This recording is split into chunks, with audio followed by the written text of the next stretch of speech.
Últimas notícias do São Paulo, vou te contar sobre o Lucas Moura que está fora do confronto contra o Corinthians, mas qual que é a previsão de retorno? Bora trazer mais detalhes. Vou te falar a avaliação da diretoria do departamento de futebol sobre o empate contra o Bragantino, falar sobre a torcida organizada indo até o CT e um ex-jogador do São Paulo que foi anunciado no PSG. O São Paulo tem um percentual em relação aos seus direitos.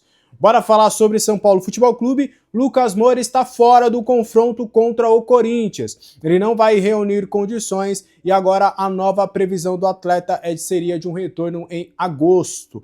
Aliás, o próprio médico do clube, o médico do Lucas, que está cuidando dessa situação, ele já tinha dado uma entrevista há 2 meses falando sobre a probabilidade do Lucas voltar em agosto. Mas como ele vinha treinando normalmente, existia essa expectativa dele voltar. Por que o Lucas ainda não tá voltando? Porque ele ainda sente dores. E aí eu ouvi uma pessoa muito importante para trazer detalhes sobre essa situação. O Lucas, ele tem uma característica que é predominante ele como jogador. Ele é um atleta do arranque. Ele é um atleta agressivo no ponto de vista ofensivo. Ele é um cara que pega a bola e parte para cima. Faz as suas arrancadas, parte no 1 contra 1, vai para a jogada individual. E é nesse momento que ele faz isso nos treinamentos que ele acaba sentindo algumas dores. Por quê? Quando ele tá só num passe, peguei, devolvi, até numa dividida, ou, sabe, em alguns cenários dentro, que simulam até dentro de campo, ele tá bem. Ele não sente as dores. Só que a principal característica do atleta é essa, e quando ele faz esse tipo de lance, ele acaba sentindo as dores, ou até na hora, ou até logo depois das partidas. E o Lucas tem trabalhado incessantemente, tem quase que 24 horas por dia ele está tentando tratar dessas dores. E aí, por conta disso, há um consenso de que é melhor dar uma esperada. O Lucas, ele tem treinado com o grupo, ele está bem clinicamente, digamos, apto, só que é um risco, porque pode acontecer dele ir para o jogo e não conseguir desempenhar um bom futebol. Vocês viram o Lucas contra o Alianza Lima e contra o Fortaleza. E aí me deram esse exemplo. Contra o Fortaleza ele não jogou bem, ele não conseguiu ir bem, e contra o Alianza Lima ele também não estava legal. Aí na arrancada que ele deu, ele sentiu de novo as dores. E aí ficou de fora por mais tempo. Então, há um consenso de que não dá para se tirar a característica do Lucas. Talvez se o Lucas modificasse completamente a sua forma de jogar, mas ele poderia até jogar no sacrifício, até como o Paulinho fez na Copa do Mundo de Clubes aí agora com o Palmeiras, só que aí o Paulinho agora vai passar por cirurgia.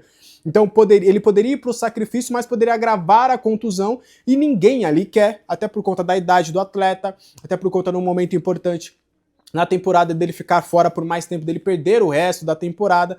Então, por conta de tudo isso que tem tido toda essa cautela em relação ao Lucas. A expectativa agora, de acordo com o que eu conversei com algumas pessoas, é dele perder o confronto contra o Corinthians, contra o Juventude, contra o Fluminense, contra o Atlético Paranaense, o primeiro jogo das oitavas da Copa do Brasil, e aí em agosto ele já comece a ter alguns minutos ali e pode acabar ajudando o São Paulo no restante da temporada, tá? Então não teremos o Lucas Moura na partida contra o Corinthians, existia uma expectativa positiva para que isso acontecesse, mas agora mudou-se totalmente esse cenário e não vai ser mais isso que acontecerá com o Lucas Moura. Vamos aguardar agora um pouco mais e desejar boa sorte e recuperação para o Lucas Moura, que ele volte o quanto antes.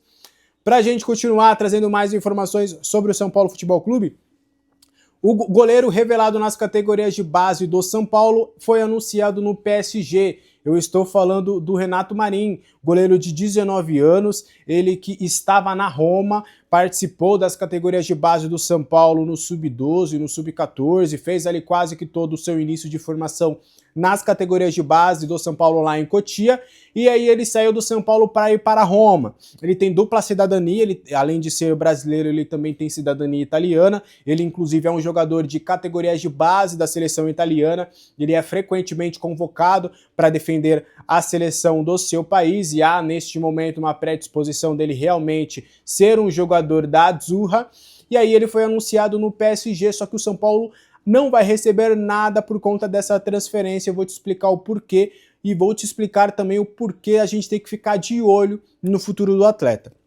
O Renato, ele tinha contrato com a Roma da Itália até 30 de junho deste ano.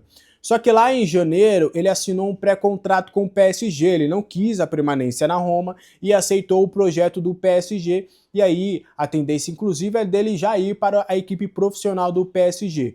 Ser reserva ali do Donnarumma e disputar a posição ali, provavelmente vai ser o quarto goleiro e aos poucos ele vai ter que demonstrar serviço e ir subindo na escala ali do técnico Luiz Henrique.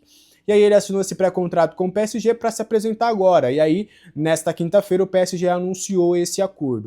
O São Paulo não ganha nada na transferência porque foi algo gratuito. Ele deixou a Roma de graça e assinou um pré-contrato com o PSG e agora vai ter o seu contrato vigente com a equipe francesa. Mas o São Paulo tem 20% dos direitos econômicos do atleta. Então, se ele se destacar no PSG e se acabar porventura ser vendido, ele poderá ainda render uma boa quantia ao São Paulo, porque 20% de alguma negociação podem pintar nos cofres do São Paulo aí, caso ele tenha uma certa rodagem e estrela lá no PSG. É mais um goleiro que o São Paulo revela que, infelizmente, acabou não conseguindo aproveitar nas suas categorias de base. Antes da gente continuar o vídeo de hoje, tem mais duas informações pra gente trazer. Eu vou trazer recadinhos rápidos, tá? Primeiro recado, seja membro do canal para você ter conteúdo exclusivo. Hoje mais cedo eu soltei um vídeo exclusivo para os membros sobre a busca do São Paulo por um lateral direito. Eu dei vários nomes que o São Paulo buscou e tudo. Tá todo ali o cenário hoje do São Paulo na busca por um reforço na lateral. Tem o nosso grupo do WhatsApp, 24 horas por dia, que a gente bate um papo. Eu levo informações exclusivas, bastidores, a gente bate um papo bem legal por lá. Tem as lives, onde os membros do canal, por exemplo, hoje às 7 horas a gente tem live. Até 2 membros do canal podem participar das nossas lives nas quintas-feiras. Os membros do canal também participam do nosso pré e do nosso pós-jogo, sempre mandando áudios, a gente coloca na nossa transmissão e a gente sempre traz essa interação também com os membros deste canal, então não perca tempo, se torne membro. Você que era membro, dá uma olhada se o seu selinho de membro ainda está disponível, tá? Dá uma olhada para dar uma atualizada também aí. Outro recado importante aqui embaixo, voltamos a ter o link da Ola Esportes, o aplicativo mais completo sobre futebol, além de jogos, estatísticas, programação de jogos, notícias, tem todos os jogos ao vivo e de graça. Você pode clicar no link aqui na descrição, você vai poder ver todos os jogos do São Paulo e de qualquer outro clube do Brasil ou do exterior de graça na Ola Esportes. É só você criar sua conta e fazer parte aqui com a gente, ainda você ajuda a gente a fortalecer a parceria aqui do nosso canal. Para a gente continuar trazendo mais informações sobre o São Paulo Futebol Clube, Baby, líder da torcida organizada independente tricolor, anunciou nas suas redes sociais de que irá ao CT da Barra Funda na próxima sexta-feira e quer conversar com os jogadores Hernan Crespo e Muricy Ramalho.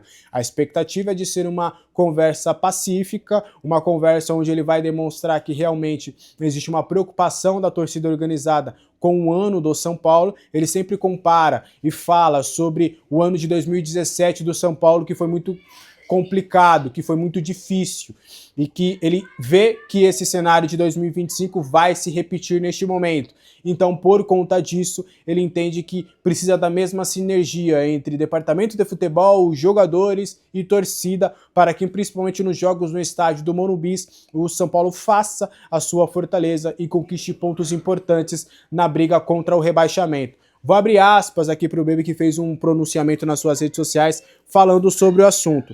Vou abrir aspas aqui para o Baby, que ele publicou no seu Instagram. Luciano, 5 anos de clube, 3 títulos conquistados. O que foi o Hernanes de 2017 tem que ser o Luciano em 2025. Liderar o time em campo, parar de receber cartões por reclamação, chamar a responsabilidade para ele. Vínhamos alertando que o nosso ano seria difícil e está sendo. União e comprometimento. Todo jogo é uma final e o São Paulo não pode vacilar. Sexta-feira vamos até o CT, queremos conversar com Crespo, Muricy Ramalho e os jogadores. Vamos caminhar todos juntos, só que antes, garantia de luta e entrega em todos os jogos. Esse foi o pronunciamento do Baby, prometendo aí uma reunião com os jogadores e todo mundo do departamento de futebol do São Paulo. Pra gente fechar o vídeo de hoje, aí você poder curtir o restinho da sua quinta-feira e voltar aqui às 7 horas pra gente bater um papo ao vivo. Diretoria do São Paulo avaliou como positivo o empate contra o Bragantino. Isso porque há um entendimento de que o cenário hoje do clube é difícil, que o São Paulo ainda está no começo de um trabalho que precisa se encaixar.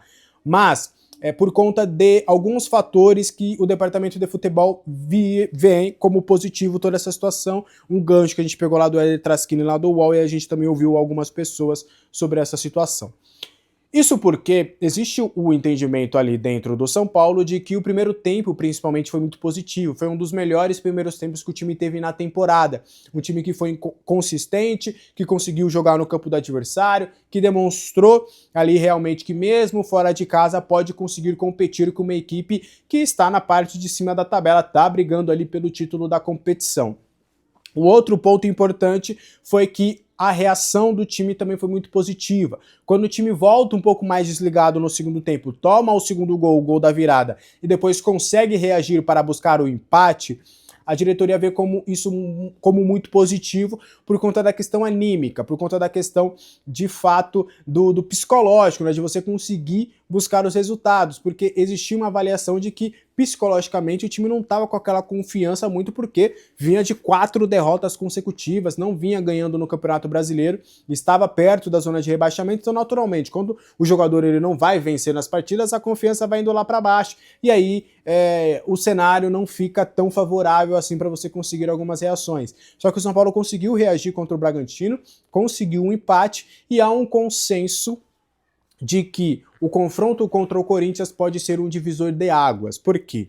O São Paulo demonstrou bom futebol contra o Bragantino, conseguiu um empate com uma equipe que até quando o São Paulo, antes de empatar, quando sofreu a virada, é uma equipe que tinha assumido a liderança do Campeonato Brasileiro. E esse confronto contra o Corinthians, você em casa, com o apoio do seu torcedor que provavelmente vai cantar e encher o estádio. Primeiro jogo do técnico Hernan Crespo no estádio do Morumbi, contra um rival importante, pode ser o maior ou o segundo maior rival, a depender aí da sua opinião. E você conseguir vencer esse rival dentro da sua casa, um rival que é importante, que está na frente da tabela, que você precisa dos 3 pontos para fugir e escapar ali de qualquer risco da zona de rebaixamento. Que uma vitória no sábado pode ser crucial para dar essa virada de chave, para que o São Paulo saia daquele marasmo de energia negativa e de resultados ruins e que a partir de agora a confiança fosse retomada com esses 3 pontos diante do Corinthians para que as coisas começassem a andar de uma maneira positiva no decorrer da temporada. Isso porque o São Paulo vencendo o Corinthians, daqui a pouco tem mais jogos do Brasileirão, vai ter as Copas que já estão chegando, então você daria uma renovada nas energias e aí o time teria uma animosidade um pouco melhor para vir para os jogos importantes no decorrer da temporada. O que você acha disso tudo? Quero muito saber a sua opinião aí nos comentários. Esse foi o vídeo de hoje, terminamos a maratona dos vídeos gravados, mais 7 horas estaremos ao vivo aqui para a gente falar bastante sobre São Paulo Futebol Clube. Beleza? Um abraço para todo mundo, até a próxima, tchau!